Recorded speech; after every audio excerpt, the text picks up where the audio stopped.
Hello, Namaskar. This is Firstpost and you're watching Vantage with me, Palki Sharma.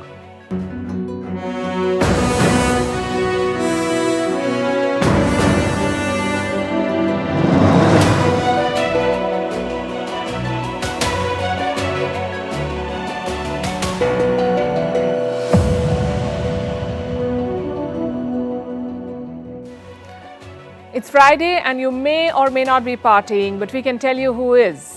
American oil companies, they're rolling in money, all thanks to the war in Ukraine.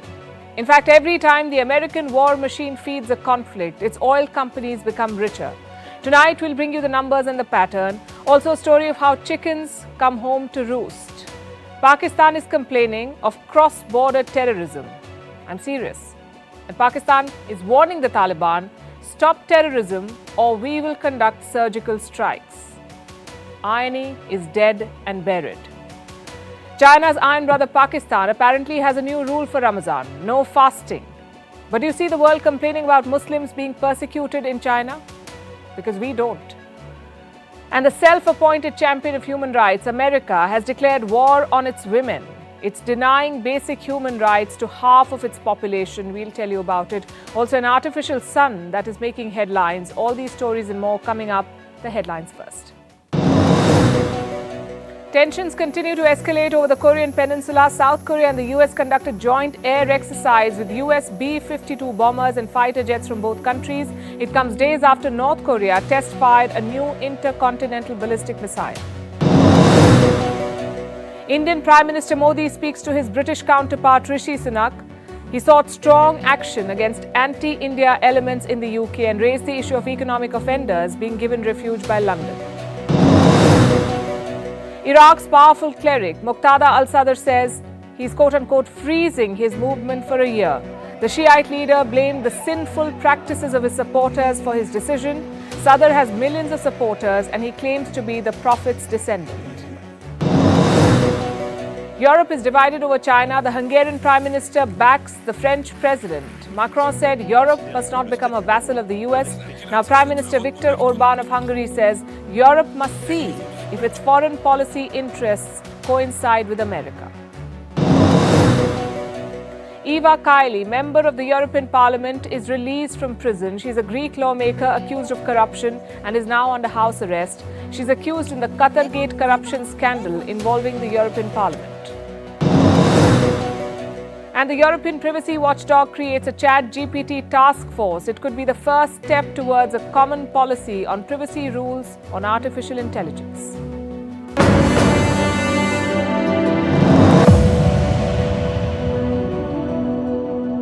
The war in Ukraine has been on for 415 days. Who's winning it? Not Russia. Certainly not Ukraine. It's the US oil companies. They're the ones winning this war. And tonight we'll show you how. As thousands die on the battlefield, American oil companies are raking in billions. How many, you ask? Try 200 billion.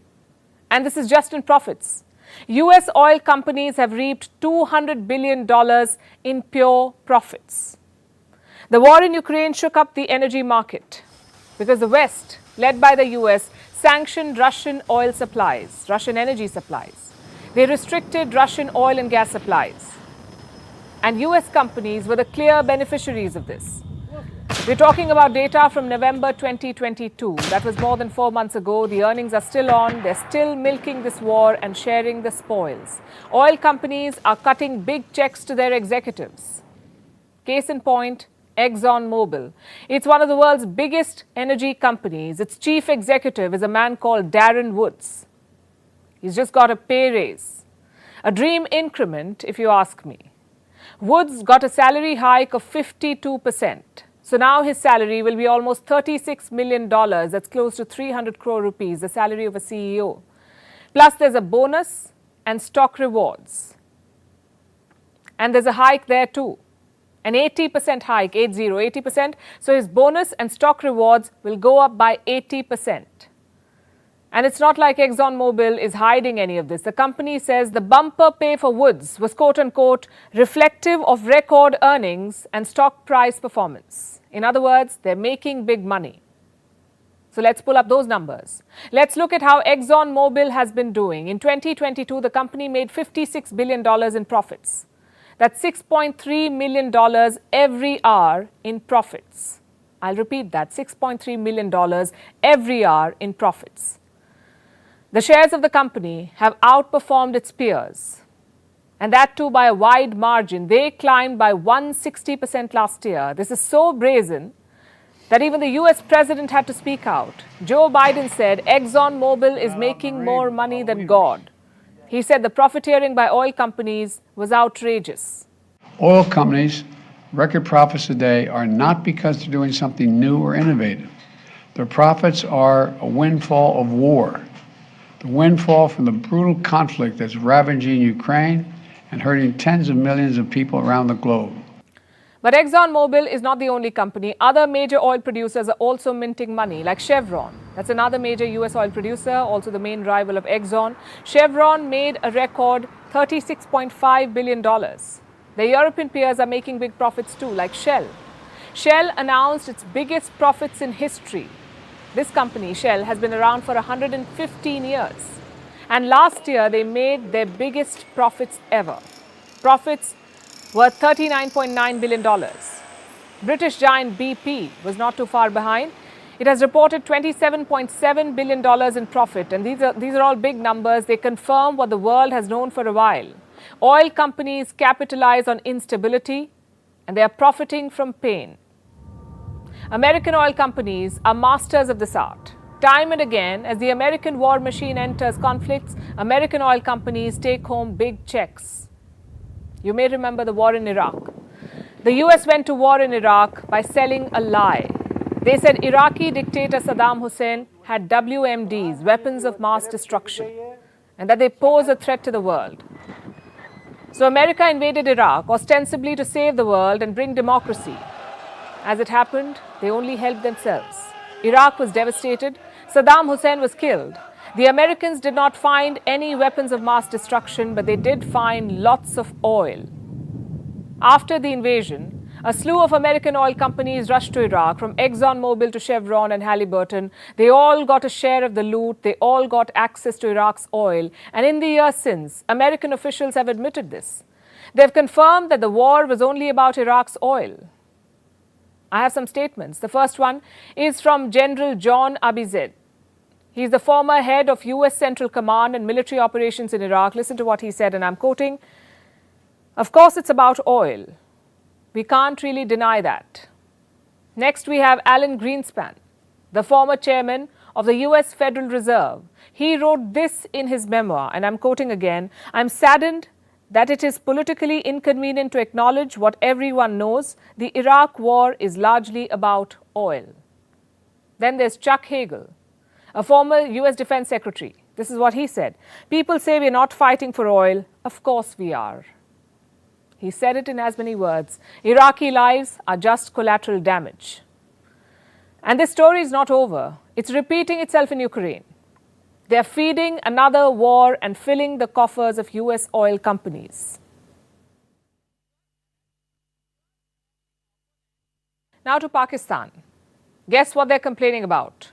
Cross-border terrorism. Would have been funny had it not been so serious. Pakistan, of all countries, is fighting cross-border terrorism. And who are the terrorists? Pakistan's very own proteges, the Taliban.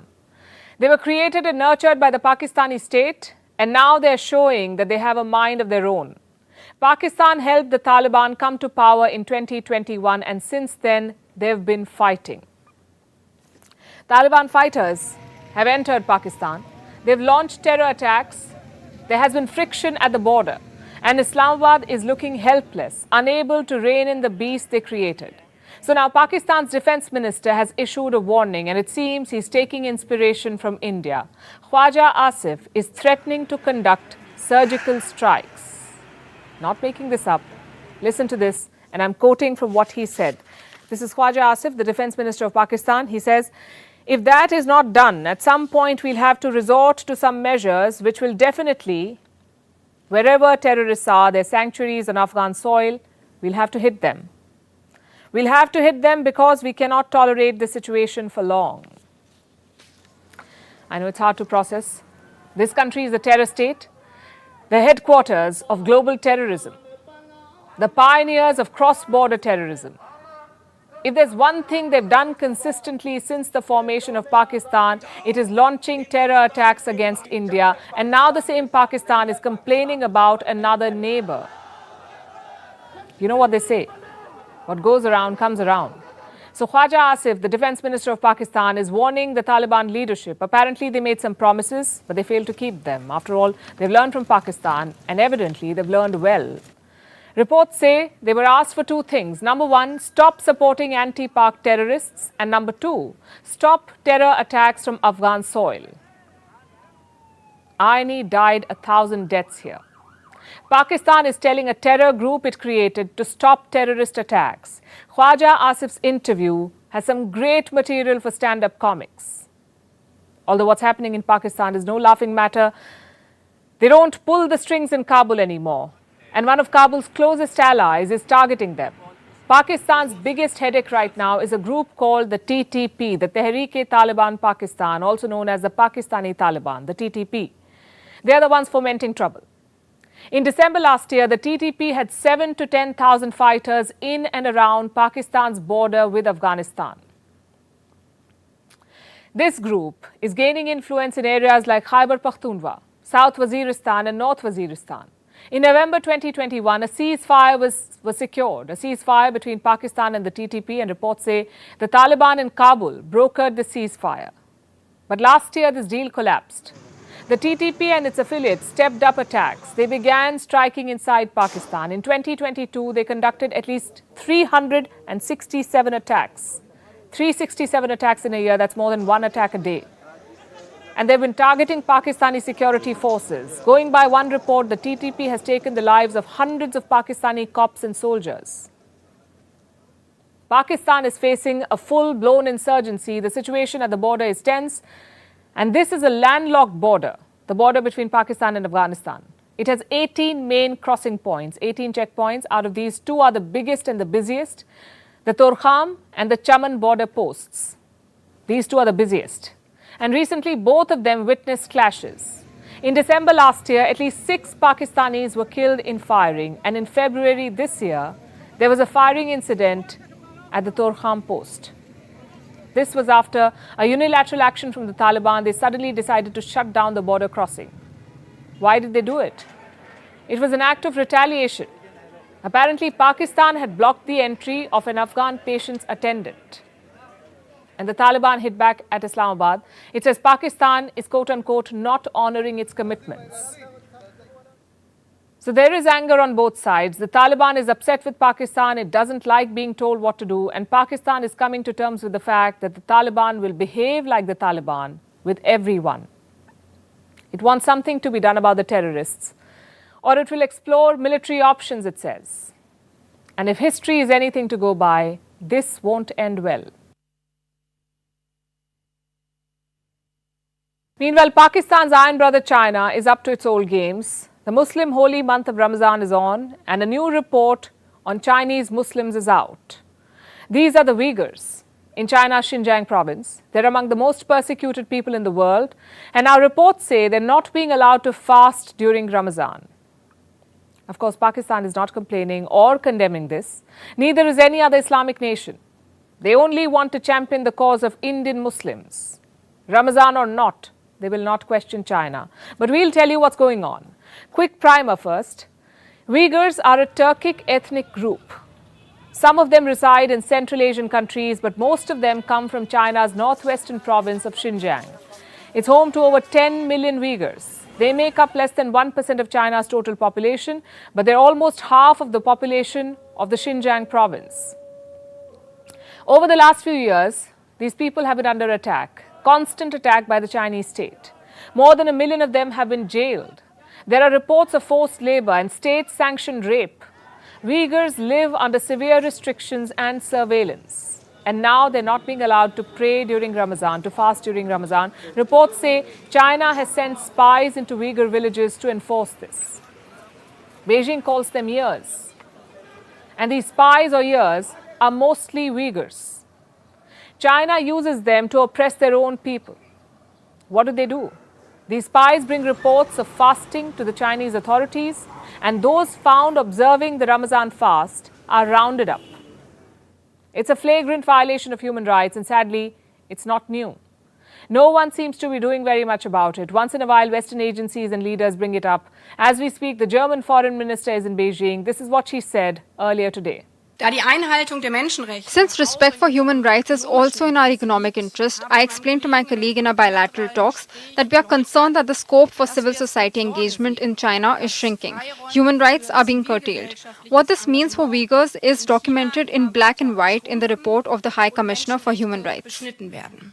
The UN Human Rights Commission released a report last year. It talked about mass arbitrary detentions, torture, cultural persecution, family separations, forced labor and sexual violence. And this has been going on for years. Beijing has been going after Uyghurs since at least 2017. That's when China began rounding up Uyghurs and putting them into concentration camps. China calls them re-education and training camps. It says people were sent there to these camps to prevent radicalization. But those who survive and escape have horror stories to tell. Here's one such. On 1st of April 2017, all women detainees were chained onto the bed. I was chained to the bed for 20 days. The first they shackled my feet and then they detained. The women's condition in the detention centers are horrible. All women are shackled and our language of Uyghur will prohibit to speak. Does that sound like re-education and training to you? A former Human Rights Watch chief described the situation like this. So, for example, even today in the Xinjiang region of China, where the Chinese government is detaining, 1 million Uyghur Muslims to force them to abandon their religion, their culture, and their language. That's, one of the biggest crimes against humanity being committed today. Forced to abandon their religion, culture, and language, he says. The camp survivor earlier said she was not allowed to speak her language. And now reports say they're not being allowed to fast during Ramzan. If this isn't cultural genocide, I don't know what is. The Chinese are killing the Uyghur identity. The dominant ethnic group in China is called the Han Chinese. The Uyghurs are being forced to assimilate, to adopt the dominant Han Chinese way of life. Beijing, of course, denies all of this. And this is not the first time Uyghurs are being barred from fasting during Ramzan. Similar reports have come out in the past. They came out 2 years ago. Those under 65 years of age were not allowed to fast then. This time, apparently, there's a blanket ban. But who will question China? World leaders are busy propping it up as a peacemaker. There are leaders who wax eloquent about human rights. But when it comes to the Chinese state, they pretend that none of it is happening. Brazil's President Lula da Silva is visiting China, and usually diplomatic visits are a boring affair. They stick to a usual pattern: the bilateral meetings, the signing of agreements, photo ops, and leaders waving at cameras. But President Lula is breaking away from tradition. Last evening, he took everyone by surprise. He launched a very public war against the US dollar. Lula made some scathing remarks. Listen to this. And I'm quoting, "Why should every country have to be tied to the dollar for trade? Who decided the dollar would be the world's currency? Why can't a bank like the Brics Bank have a currency to finance trade between Brazil and China, between Brazil and other Brics countries? Today, countries have to chase after dollars to export when they could be exporting in their own currencies." And Lula da Silva did not stop there. He trained his guns on Western financing institutions next, specifically at the International Monetary Fund or the IMF. This is what he said: "No bank should be asphyxiating countries' economies the way the IMF is doing now with Argentina, or the way they did with Brazil for a long time and every third world country. No leader can work with a knife to their throat because their country owes money." These are some very strong words, and Lula chose the perfect stage to say all of this. He picked the perfect occasion to launch his war against the US dollar. He delivered his impassioned speech at the New Development Bank, better known as the Brics Bank. Brics is a grouping. It stands for Brazil, Russia, India, China, and South Africa, BRICS. These are the world's largest economies, largest emerging economies. Their group is called Brics. They've set up a bank called the New Development Bank. It was established in 2015. It's a multilateral development bank and it provides financing for infrastructure and development projects. The bank has members beyond Brics nations. They include countries like Egypt, Bangladesh, Uruguay, and the UAE. A former Brazilian president is now in charge of this bank. Her name is Dilma Rousseff. She's the bank's new chief executive. Yesterday was the inauguration ceremony, and that's why Lula was there. Under him, Brazil is taking a very aggressive stand against the US dollar. Lula believes the BRICS can offer a better alternative. So with a Brazilian at the helm of a major BRICS institution and the world order in a state of flux, President Lula is making a push for a BRICS currency. Like we've told you earlier, this idea has been around for a while. It's not new. Russia too has been asking the BRICS to consider this proposal. And now Lula is pushing this idea, and that too quite strongly and quite publicly. The question is, will the other members go for it? Because don't forget the China factor. Lula has been leaning towards China. Before launching a public tirade against the US dollar, Brazil and China reached an agreement of their own, a deal to trade in their local currencies and to not use the US dollar to conduct bilateral trade. So China uses the yuan and Brazil the real. This deal was sealed before Lula flew down to Beijing. And bilateral agreements like these are far easier to secure, but the idea of a larger BRICS currency is going to be a tough sell. For starters, will India support the idea? Will India work with China on a common currency?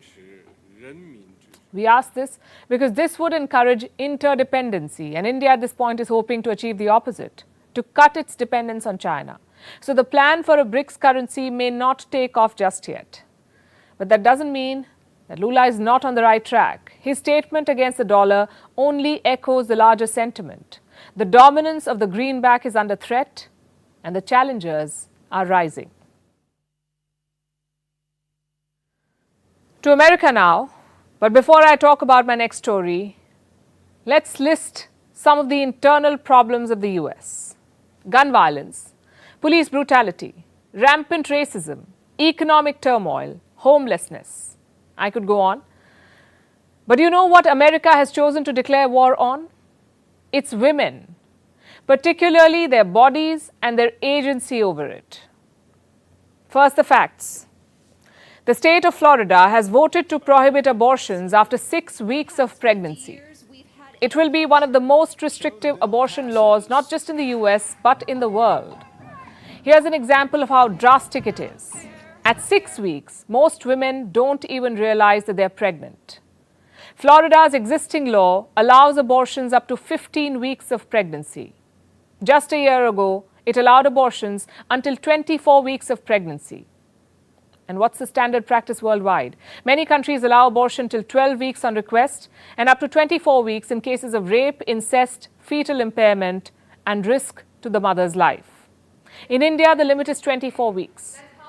Last year, in a landmark ruling, the Indian Supreme Court said that all women are entitled to a safe and legal abortion irrespective of their marital status. Now juxtapose this with what the US Supreme Court did in 2022. It overturned the landmark Roe versus Wade legislation. What is this law? It guaranteed access to abortion as a federal right in the US. It guaranteed the right to abortion to US women. The court struck it down. And with that one decision, the legal protection that women had in the US for 50 years was gone. So now each state can decide what they want. They can curb or ban abortion rights, and they're doing it. Cue Florida. This is what a Republican lawmaker in Florida said, and I'm quoting. For the past 50 years, we've had a culture grow in this nation, a culture of abortion for any reason at any time. Today, we stand for life. Now listen to what Florida's governor, Ron DeSantis, said. He's a Republican presidential contender, and he said this a few days back. This leftist agenda, the woke ideology, is a threat to our freedoms. Our bottom line is we do not surrender to the woke mob. Florida's where woke goes to die. He's echoing what many Republicans believe, that woke is morally broke. This broadside is neither casual nor impromptu. It's an election soapbox to cater to their constituents. Because the issue of abortion in America is a deeply political and divisive one. Now, just to clarify, we are no flag bearers of wokeism. Neither are we debating the political merits of Republicans or Democrats. We are asking some very fundamental questions here. Like, why is the US denying its women access to safe and legal abortion? The freedom to choose what to do with their own bodies. And Florida is not an isolated case. Last Friday, a judge in Texas revoked an FDA approval. FDA is the Food and Drug Administration. It's a regulatory authority for food and medicines in America. A Texas judge revoked its approval of a drug called mifepristone. And why is this significant? Because mifepristone is one of the 2 drugs used for medically induced abortions. Simply put, it's an abortion pill. So banning it would have far-reaching implications. But the US president and his deputy condemned the ruling. My thoughts are it's completely out of bounds what the judge did. Thank you. And for once, the Biden administration acted swiftly as well. They appealed to a higher court. The Texas judge's decision has been put on hold. So for now, the abortion pill remains available in the US, but with strict limitations. It's a small victory, but the big picture remains bleak for women in America. And at the heart of the debate are serious questions. Questions like, who decides for women? Do they or do lawmakers? Is procreation a personal choice or a political tool? Women having agency over their bodies, is it a fundamental right or a subversive thought? Do you know the gender of those making these critical decisions on behalf of women? Men, mostly white, middle-aged men. Most of the lawmakers who decided in Florida on the 6-week abortion ban were men. The Texas judge who banned the abortion pill, a 46-year-old white man. The tale of gendered oppression is as old as time. Former US Secretary of State Hillary Clinton made an impassioned speech in 1995 at a UN conference on women. It is a violation of human rights when women are denied the right to plan their own families, and that includes being forced to have abortions or being sterilized against their will. If there is one message that echoes forth from this conference, let it be that human rights are women's rights and women's rights are human rights once and for all. It's 2023, but women in the so-called land of the free are still not free to make choices about their own bodies and, by extension, their lives. And the tragic irony is this: the US is more concerned about the unborn fetus than it is about the safety of its children. Because gatekeeping the gunmen running riot at American schools is a far tougher task than weaponizing women's bodies for political leverage. So when it comes to women, we say America is no better than the Taliban. Classified US documents leaked this week. We told you about it in detail. They laid bare many military secrets, and they upset many allies of Washington. The question was, who did it? And now the Americans have an answer, and frankly, it's quite embarrassing for them. The suspect behind this leak is all of 21 years old. What's worse, he's a junior employee of the US Defense Department. All that his job role requires is a high school degree, a driver's license, and up to 18 months of training on the job. That's all. It doesn't sound like the credentials of a mastermind, does it? And this man pulled off America's biggest defense leak of the decade. Washington is going to have a hard time explaining how this happened. Here's a report. The FBI has arrested Jack Teixeira, a 21-year-old Air National Guardsman. Federal agents came in an armored car, swooped in on him at his home in Massachusetts. The neighbors were shocked. I think it's nuts. Nothing like this has ever happened around here. Like, this is a very small community. Everybody knows each other. Teixeira is suspected of leaking America's classified defense documents. He could face charges under the Espionage Act, and each charge can carry up to a 10-year prison term, with each leaked document treated as a separate count in his indictment. In other words, he could be facing a very long jail sentence. But let's put this in perspective. This was the biggest US intelligence leak in a decade. And it was committed by a junior Pentagon officer. As far as the hierarchy goes, he's being called an insignificant National Guard. He shared these documents and pictures on an online chat room among friends and acquaintances, some of whom are teenagers. And this leak discloses important classified information. There are in-depth assessments of the Ukraine war and information on how the US collects its intelligence. Later, he also told his friends to delete this information and lay low. This is embarrassing for Washington, to say the least, and raises the obvious question: how safe is America's sensitive information? Can the so-called most powerful nation of the world keep a secret? For now, this is what US President Joe Biden has said. There is a full-blown investigation going on, as you know, with the intelligence community and the Justice Department, and they're getting close. But he has also downplayed the matter. I'm not concerned about the leakages, and I'm concerned that it happened. But there's nothing contemporaneous that I'm aware of that is of big consequence. As of 2019, about 3 million people had the permission to access America's classified documents. Sounds like oversharing, right? It has become protocol after the 9/11 attacks. They believe information must be spread relatively widely to avoid a similar attack in the future. But experts think this creates problems because the US loses some control. It can't keep track of who spreads what information and when. It's understandable that national security officials need to do their jobs. They need access to databases and raw information. But let's remember an important tenet in the intelligence community. Information should only be accessed by people who need to know. Need is the key word here, and it goes against laying a nation's secrets wide open, even if it's among those with security clearances. Maybe Washington is learning its lesson the hard way, because the Pentagon is under fire and tightening its circle of employees and contractors, awaiting a review of its access and procedures. The US is hoping it works because its vulnerabilities are now for the world to see.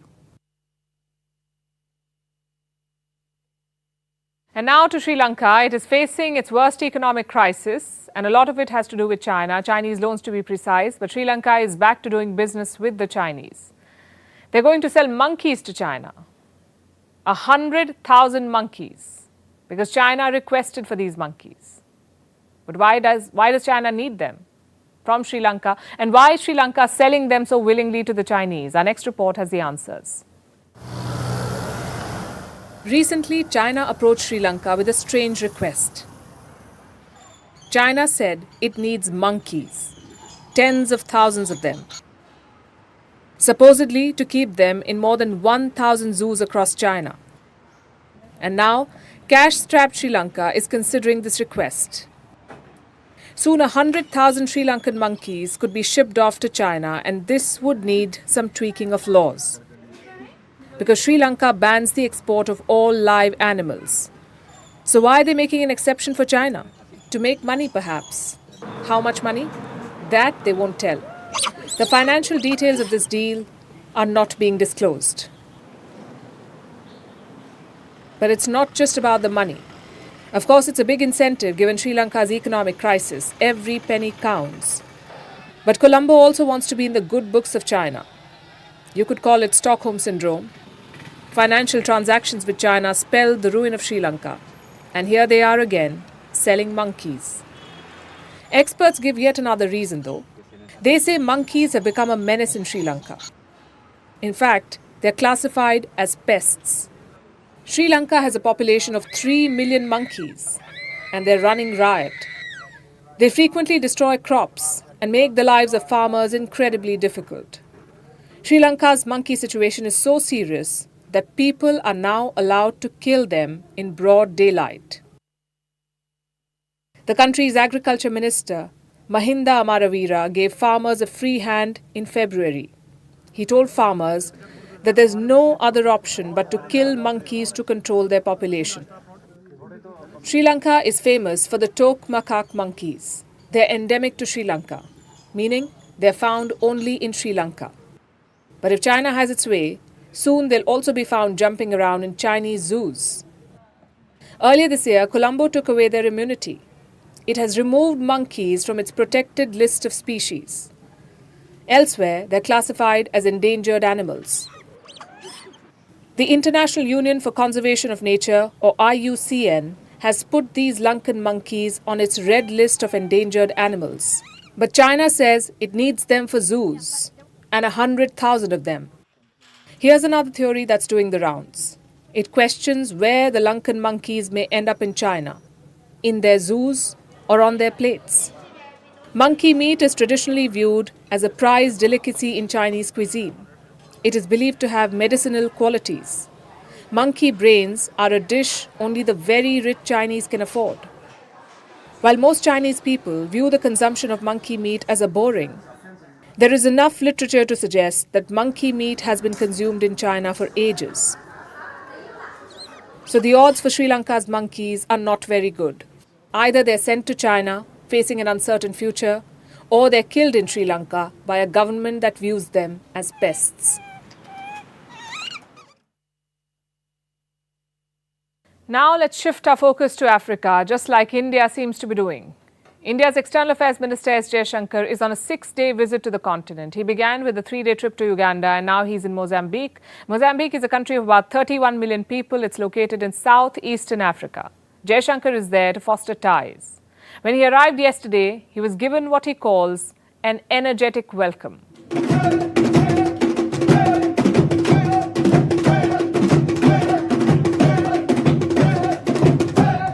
Then he took a train ride. What's so special about this? It's a made-in-India train. This was with Mozambique's Transport Minister, Mateus Magala. They even conducted a press conference on the moving train. Jaishankar called it a novel experience. He then interacted with the Indian diaspora in the country. He spoke about historic ties between the two nations. These ties go back centuries, and they've been given a boost of late.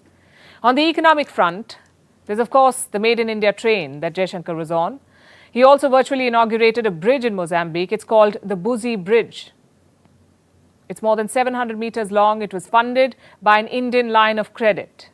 But India's Africa outreach is not just limited to development projects. There are other avenues of cooperation like defense. Last month, India hosted the first ever India-Africa Army Chiefs Conclave. 31 African nations sent their chiefs or representatives. It was a bid to both improve ties and talk about arms exports. You see, most African nations import arms and ammunition, and India is trying to become a global defense exporter. So it makes sense for India to explore this market. And this market is opening up. Presently, Africa primarily imports weapons from Russia. Russian arms made up about 40% of Africa's defense imports between 2018 and 2022. But of course, Russia is currently busy with its own war, the war in Ukraine. It may not be able to spare arms for export. So India could try and fill that gap. India reportedly exports only about 10 to 15% of its arms to Africa at the moment. New Delhi could try and increase its slice of the pie. And it may be something that appeals to African nations as well, considering the shared history. Take a look at this. Images from this morning, Jaishankar paying homage to Mozambique's freedom struggle. India and almost all African nations share a history of colonial oppression. While India shook off the British yoke in 1947, Mozambique gained independence from Portugal only in 1975. European nations exploited Africa for centuries. It was called the Scramble for Africa, and it left the continent impoverished. The effects of that scramble continue to scar Africa and to shape its present partnerships. Most former colonizers have a disproportionate presence in Africa, and it does lead to tensions. Look at what happened in Burkina Faso recently. Locals protested the French military presence in the country. France finally had to withdraw its troops in February, but not without giving a parting shot.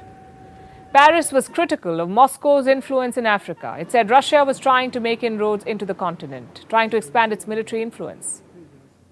It sounds a bit too much like colonial times for comfort.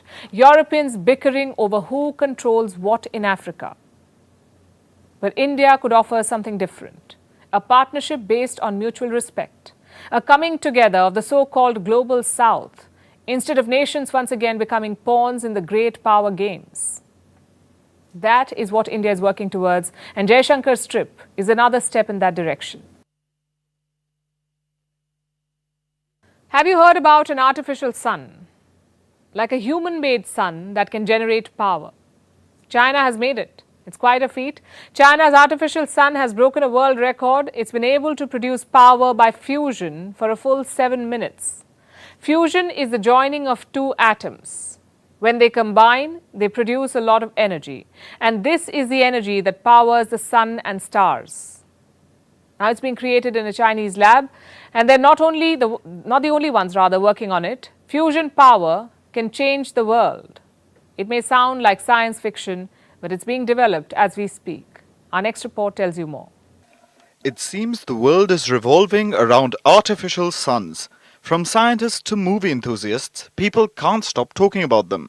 Do you remember Dr. Octopus from Spider-Man? He created an artificial sun, but when it got out of control, so did he. Hopefully, real-life artificial suns won't be creating any supervillains. In fact, they might be the hero we've been waiting for. So what is an artificial sun? It's a huge machine which is capable of creating huge amounts of power. It takes hot plasma, which is a blazing combination of gases, and further heats it up to above 100 million degrees Celsius. To give you a rough idea, that's 10 times hotter than the core of the sun. This kind of heat is held in for as long as possible. That's when loads of energy is released. Hopefully, one day scientists will be able to harness it, and we'll get to why that's important. But first, let's talk about a new feat in this technology. China has broken a record. More specifically, the Experimental Advanced Superconducting Tokamak, or EAST, has. It was able to confine the superhot plasma and keep its power high and stable for a whopping 403 seconds. That's about 7 minutes. It's quite the task, about 4 times the previous record of 101 seconds. This record was also held by China. It was set in 2017. So now, not only have previous records been shattered, the world has gotten close to making fusion reactors even better. They use the same science as what happens on the sun, and it can give immense amounts of energy. Fusion is taking two small atoms and putting them together. And in terms of the practicality of building a power plant, fusion has a number of advantages. It's much more inherently safe. Fusion power is safe and clean. It doesn't produce radioactive byproducts. It doesn't even have harmful carbon emissions. It's also a near limitless energy source, so it can help us move away from fossil fuels. The materials used to make it are in abundance on Earth. So fusion is one of those technologies which, if it could be harnessed, could be scaled up rapidly, to be deployed worldwide by 2050.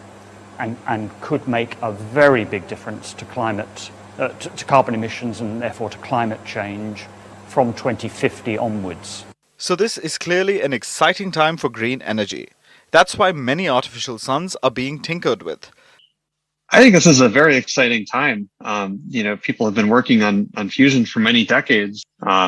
There's many milestones that are being reported in the last few years. Last year, South Korea created an artificial sun. The world is also building its biggest artificial sun in France, with inputs from India, China, US, Europe, Japan, Russia, and South Korea. It's reportedly the most expensive science project of all time. The world is collectively working towards fusion energy. This welcomes huge possibilities. And fusion experts say it won't be long before the world gets its unlimited source of energy. And now it's time for Vantage shots, images that tell the story. We're starting with North Korea. They tested a new solid fuel intercontinental ballistic missile. It's called the Hwasong-18. The test aims to radically promote North Korea's nuclear counterattack capability. In France, protests against President Macron's pension reforms continue. Fresh clashes erupted between police and protesters in Paris. Meanwhile, a bridge collapsed in the western part of Colombia. 2 police officials have lost their lives. In Afghanistan, lack of infrastructure is making it difficult for teachers to reach schools. And finally, what happened today in history? The Soviet Union agreed to withdraw from Afghanistan. The year was 1988. It had been 9 years since the USSR entered Afghanistan. Their aim was to establish a pro-Soviet regime in Kabul, but they faced resistance. It led to heavy Russian casualties. Eventually, the cost of the conflict shot up so much that the Soviet Union decided it would pull out its forces from Afghanistan. In exchange, the United States agreed to stop sending arms to Afghanistan. Around 1 million civilians were killed in this conflict. Leaving you with this. Thanks for watching. Have a good weekend. We'll see you on Monday.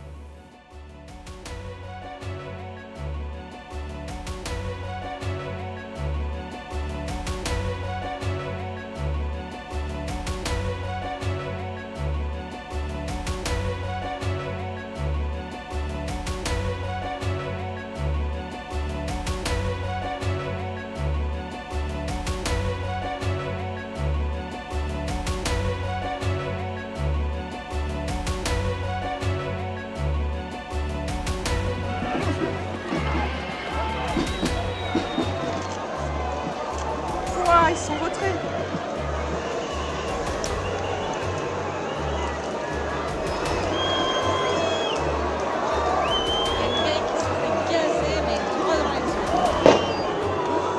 Oh là là.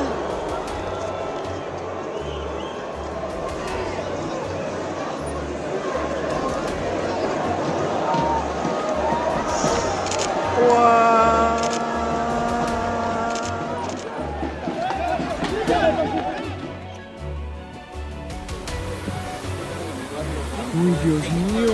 Bendito sea el Señor.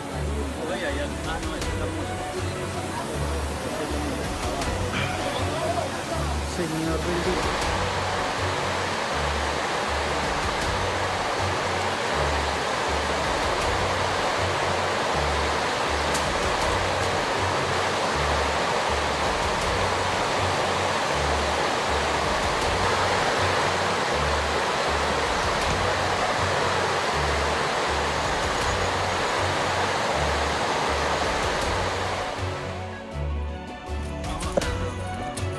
Ahora sigo.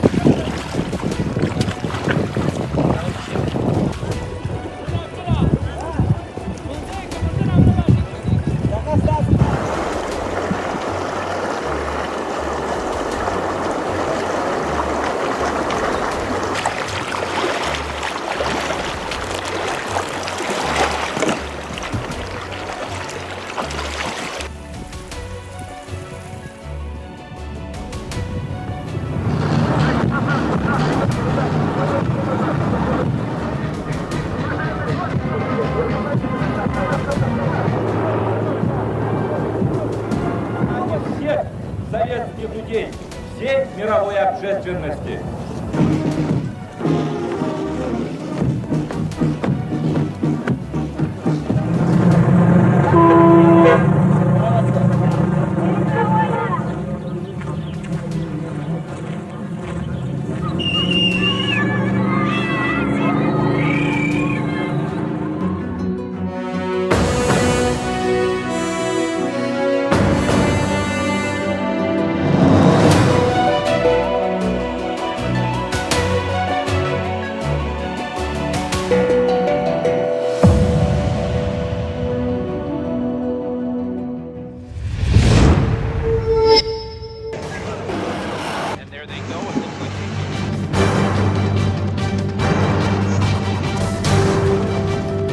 The US and Russia are dangerously close to an armed conflict.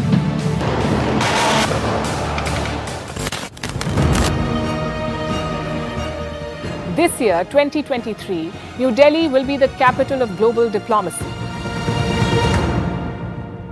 For a country as diverse as ours, with 88% of the population illiterate, it was a very big deal to write a constitution, and that too, the world's largest. Meanwhile, if we may, here's a Republic Day gift from India for the BBC. A list of suggestions for the BBC for their upcoming documentaries. Number 1, the Kohinoor and the colonial loot. Number 2, an outdated monarchy and unhealthy obsession with the royals. Number 3, racism in 2023. We're waiting.